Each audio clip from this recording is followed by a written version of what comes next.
6 de la mañana, 35 minutos. Saludamos a esta hora al vicepresidente técnico y de estudios económicos, vocero de Asofondos, la Asociación Colombiana de Administradoras de Pensiones y Cesantías, el gremio de los fondos pensionales, doctor Daniel Wills. Señor Wills, gracias por acompañarnos. Buenos días. Muy buenos días especialmente pues a toda la mesa, pero a toda la audiencia. Muchísimas gracias por darnos unos minutos, señor Wills.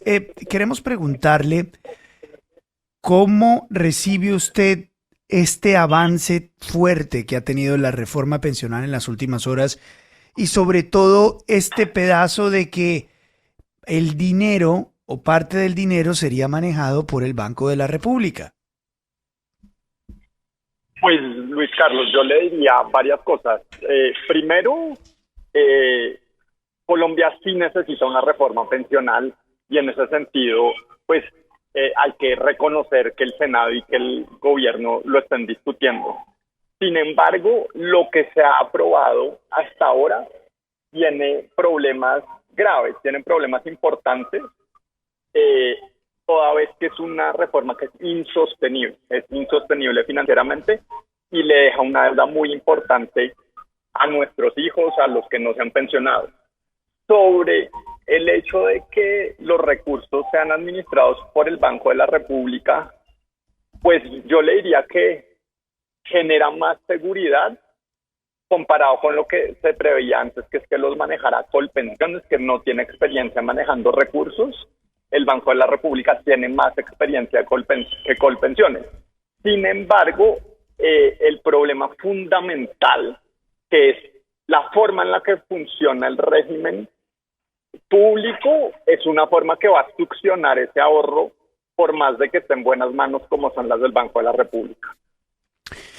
Señor Wills, esto es muy importante lo que usted nos dice, porque creo que en el fondo es lo que todos los colombianos estamos de acuerdo. Esta no es una discusión si todos los colombianos deberían tener acceso a pensiones o si las personas que nunca cotizaron deberían tener algún tipo de auxilio o algún tipo de ayuda económica, algún tipo de subsidio. Es que lo que se está proponiendo para enfrentar esos problemas no es lo adecuado.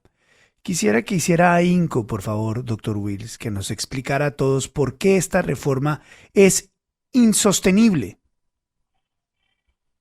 Claro que sí, pues Luis Carlos, varias cosas para decirle.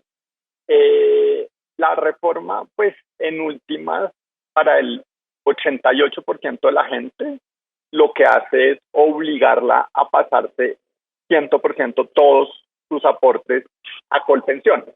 Y para otro 12% de la gente, sí existe un régimen de pilares en el que una parte de los aportes va a Colpensiones y otra parte va a los fondos privados. Pero para la enorme mayoría de la gente, estamos en una reforma en la que van a estar en Colpensiones 100%. Colpensiones tiene un problema que otorga subsidios, por un lado, y depende de la demografía. La forma en la que funciona Colpensiones es que las cotizaciones que se reciben hoy se usan inmediatamente para pagar pensiones y no se ahorra.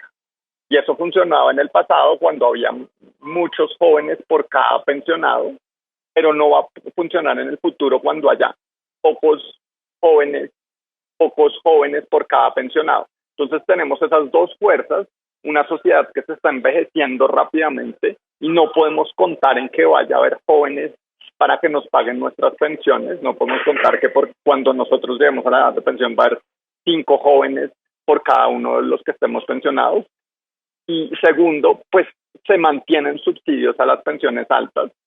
En mi caso personal, el subsidio que recibiré por cuenta del Estado será de 311 millones de pesos y ese no es un subsidio que esté bien focalizado. No necesitaría yo que el Estado me subsidie cuando, como usted dice, estamos de acuerdo en que muchas personas que sí lo necesitan, que no tienen la capacidad de ahorro ni han podido pensionarse, pues usen esos recursos. Entonces, por esas dos razones, dar subsidios y depender de una pirámide demográfica ancha es que el sistema es insostenible.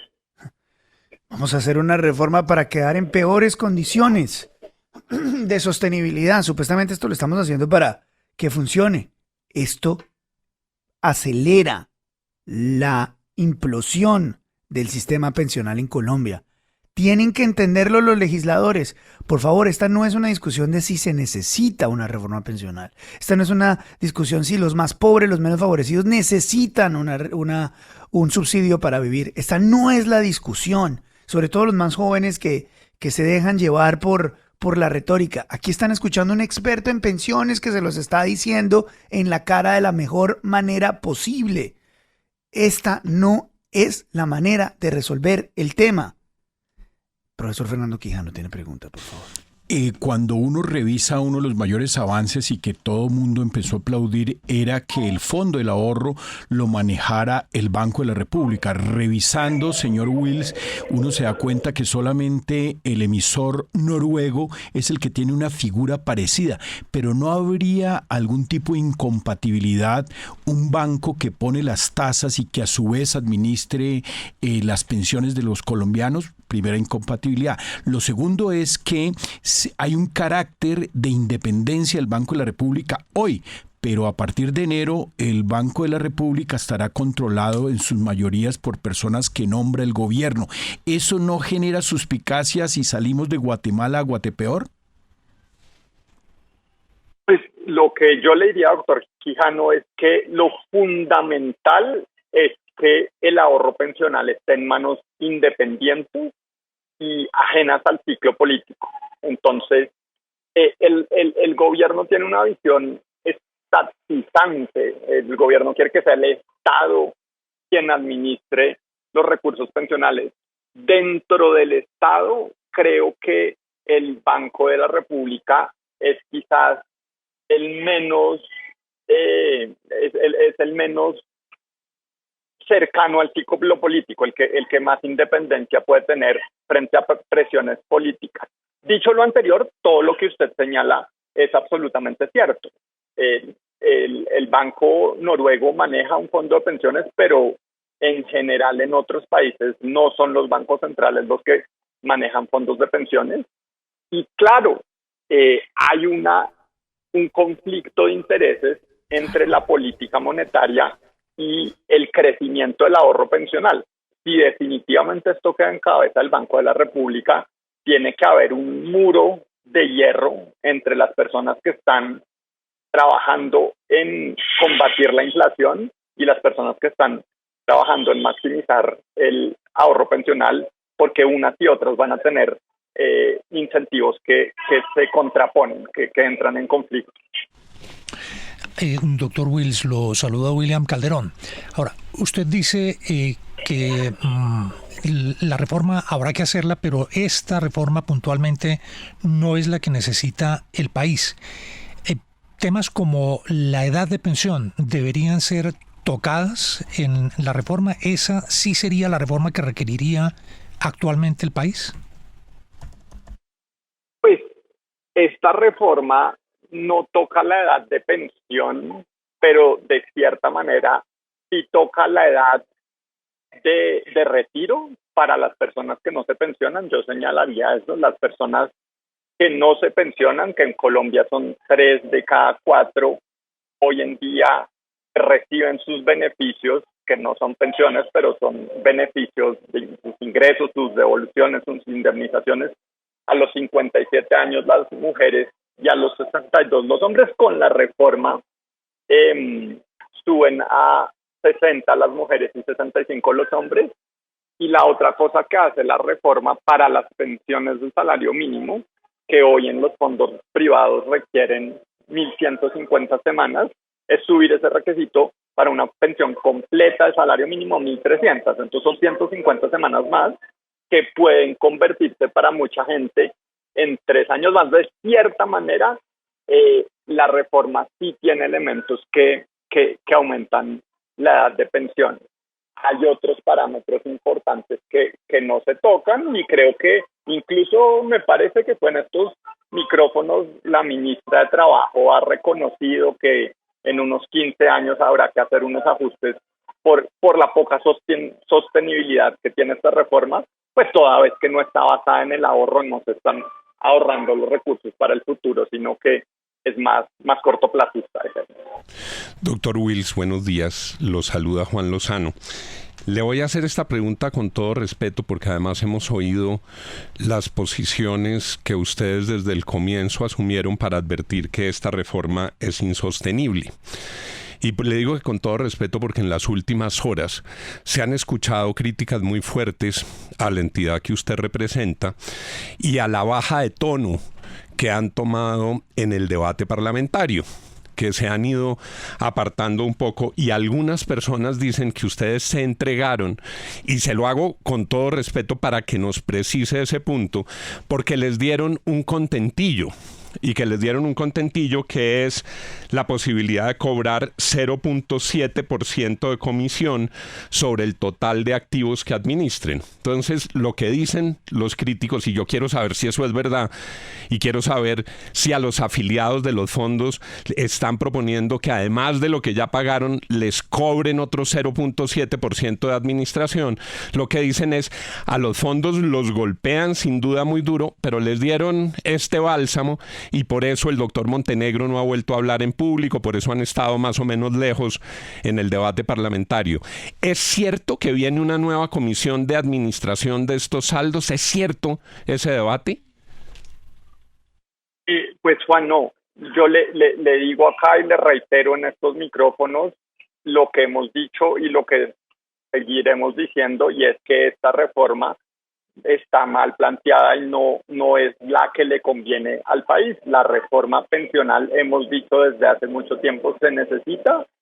La reforma que se necesita es una basada en el ahorro, no una que fortalezca el régimen subsidiado de Colpensiones, y es una que y eso es lo que nosotros pensamos. Y si se insiste en pilares, el pilar tiene que ser de un salario mínimo, y reiteramos categóricamente esa posición, que es la que hemos tenido. Es cierto que un medio de comunicación internacional reveló una información llena de errores, tengo que decirlo, y así se lo hemos manifestado directamente al medio, de que habría una comisión que aumentaría los ingresos de las AFP, pero esa, como le digo, ese artículo y esa nota está llena de errores. La comisión, digamos que no es una nueva comisión a la que se refiere ese artículo, es una comisión que estaba contemplada desde el principio del proyecto de ley, que tiene que ver con una tendencia que se está viendo en todos los países de América Latina, en México, en Perú, en República Dominicana, de cambiar la forma en la que se cobran las comisiones, pero apareció una cifra que antes decía se transitará a una comisión sobre la totalidad de los saldos.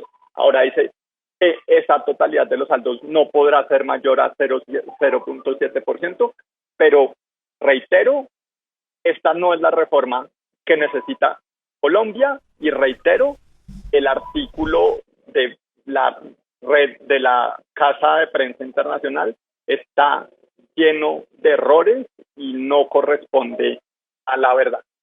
Pero perdóneme, le insisto con respeto. Entonces no es cierto, el medio internacional es Bloomberg, no es cierto lo que dice Bloomberg, que va a haber un nuevo cobro, no que lo metieron hoy, sino que la reforma trae un nuevo cobro. ¿No es cierto que los afiliados a los fondos de pensiones van a tener que pagar una nueva comisión que antes no pagaban? No, eso no, o sea, no es cierto como si lo que dice el artículo, que es un cobro adicional para favorecer a los fondos, no es cierto. Lo que sí trae la reforma, y hay que explicarle con claridad a los oyentes, es una transición en la forma en la que se cobran las cosas, que ya no va a ser un porcentaje de los aportes, sino un porcentaje de los saldos. Esa es una transición que se ha dado, como le decía, en varios países de América Latina, que tiene que reglamentar el gobierno nacional, pero no es una cosa, digamos, adicional para favorecer a las administradoras de fondos de pensiones, ni mucho menos que haya aparecido en el último debate. Claro. 6 de la mañana, 52 minutos. Es el doctor Daniel Wyss, vicepresidente técnico de estudios económicos. Persona que sabe del tema en Asofondos. Aquí no hay política ni politiquería. Doctor Wyss, gracias por acompañarnos. Buen día. A ustedes muchas gracias por la invitación.